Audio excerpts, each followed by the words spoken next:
Terima kasih Tuhan, kami ingin mengiring-Mu terus Tuhan. Jadikan kami bencana-Mu, jadikan kami bencana-Mu Tuhan, seturut dengan kehendak-Mu. Haleluya, Jesus, terima kasih Tuhan. Kaulah Bapa yang baik Tuhan, Kaulah segalanya, Kaulah Tuhan Raja kami Bapa. Haleluya, haleluya. Thank you Lord Jesus. Inilah kami Bapa, inilah hidup kami. Kami terus mengiring-Mu Tuhan seumur hidup kami. Kami terus berjalan bersama-Mu. Kami siap dibentuk Tuhan. Kami siap diproses. Kami ingin terus mengiring Engkau seumur hidup kami. Dan kami tidak mau terlepas dari genggaman tangan-Mu. Karena kami tahu bahwa Engkau telah persiapkan anak-anak-Mu ini menjadi hamba-hamba-Mu yang luar biasa. Menjadi hamba Tuhan yang setia, hamba Tuhan yang taat, hamba Tuhan yang sungguh-sungguh cinta akan Engkau, dan hamba Tuhan yang cinta mati-matian akan Tuhan. Hamba Tuhan yang rela memberikan hidupnya, bahkan nyawanya untuk Engkau. Terima kasih Tuhan. Roh Kudus urapi hamba-Mu yang akan menyampaikan kebenaran firman. Kami percaya setiap kuasa-kuasa yang ingin menghancurkan kehidupan kami. Karena kami tahu pencuri datang untuk mencuri, membunuh, dan membinasakan. Tetapi Engkau datang untuk memberikan hidup yang berkelimpahan. Pencuri tidak berhak atas hidup kami. Pencuri tidak berhak untuk hidup kami. Hanya Roh Kudus yang berhak atas hidup kami.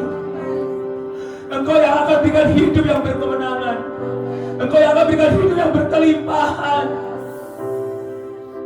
Terima kasih Tuhan Yesus.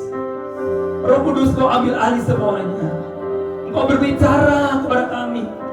Dan setiap perkataan yang keluar dari mulut hamba-Mu adalah perkataan Allah yang memberikan kekuatan baru, agar kami semakin lebih mengenal Engkau dengan baik, mengenal Engkau dengan benar, sehingga kami menjadi hamba Tuhan yang tunduk dan taat pada otoritas yang dari Engkau. Terima kasih Bapa. Kami bersyukur. Terpujilah Tuhan Engkau selama-lamanya. Di dalam nama Yesus Kristus yang siap diberkati Tuhan, sama-sama katakan amin. Mari kita tepuk tangan buat Tuhan Yesus Kristus, Raja di atas segala raja. Salam. Silakan duduk. Salam semuanya. Apa kabar? luar biasa? Luar biasa atau biasa di luar? Ya, luar biasa ya. Kenapa kita luar biasa? Karena Yesus luar biasa ya. Sekalipun Tuhan Yesus tidak menolong kamu, apakah kau tetap berkata bahwa Yesus itu luar biasa? Betul atau betul? Sekalipun uang kuliahmu hampir tidak punya, apakah kau tetap percaya bahwa Yesus adalah dahsyat? Sekalipun engkau sudah semester akhir belum punya pacar, apakah kau tetap berkata Allah itu hebat? Haleluya, yes. Itu baru namanya hamba Tuhan yang luar biasa ya. Sekalipun mungkin tiap hari kita makannya tidak terlalu mungkin seperti hotel bintang 5. Tidak apa-apa ya kan? Walaupun makanannya seperti kaki 5, tetapi rasa bintang 5. Kenapa? Karena Yesus hadir di makanan kaki 5. Amin. Jadi ketika kita makanan kaki 5, kita rasa bintang 5. Ya, kenapa saya katakan begitu? Daniel ya, contohnya Daniel, dia makan hanya sayur mayur dan tidak pernah makan daging, tidak pernah makan mungkin telur ya. Kalau saudara seminggu ada makan telur? Tidak juga. Ada makan daging? Ada. Daniel sama sekali tidak makan daging dan telur, hanya sayur mayur. Wow, ya.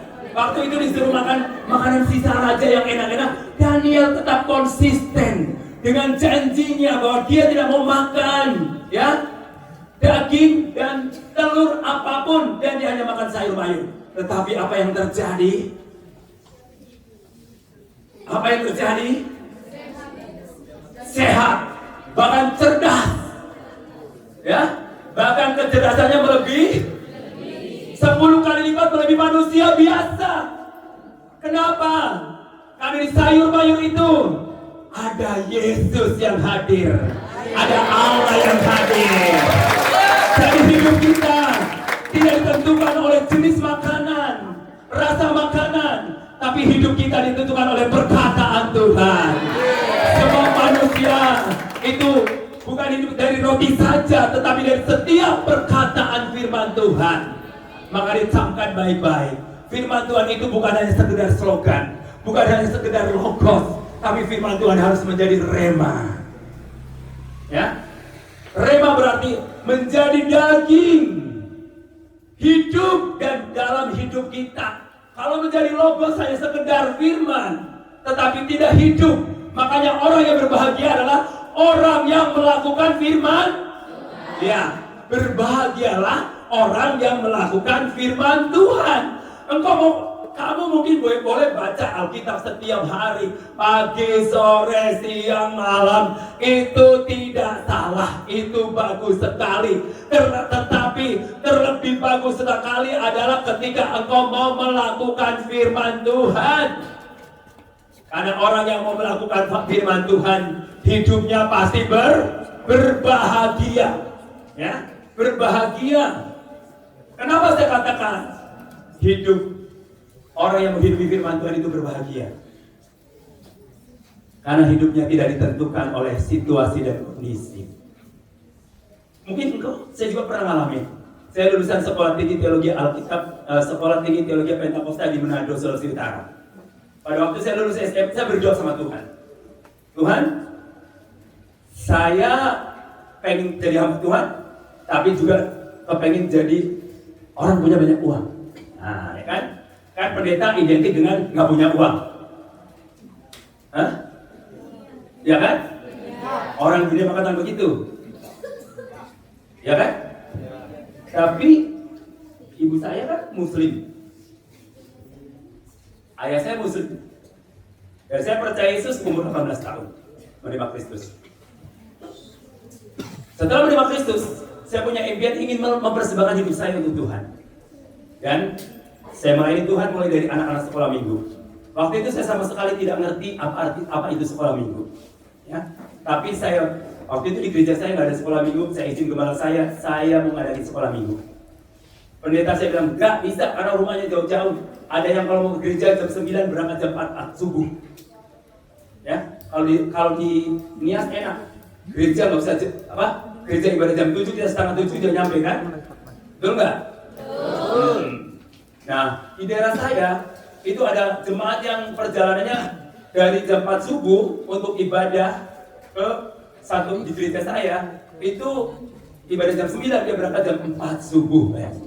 Dia jalan kaki ke jalan rayanya itu sekitar 2 jam, ya, ke jalan raya. Terus kemudian baru mendapatkan bus, baru pergi ke gereja kota, karena gereja saya di kota Gombong, ya. Dan dia jalan tiap hari Minggu. Makanya pendeta saya bilang, nggak mungkin ada anak-anak sekolah Minggu. Tapi saya terus merengek-rengek kepada pendeta saya. Saya harus buka anak sekolah Minggu sampai dia mengizinkannya. Pada waktu saya buka pertama sekolah Minggu, yang tadinya tidak mungkin ditafsirkan, diprediksi tidak akan ada anak-anak yang datang.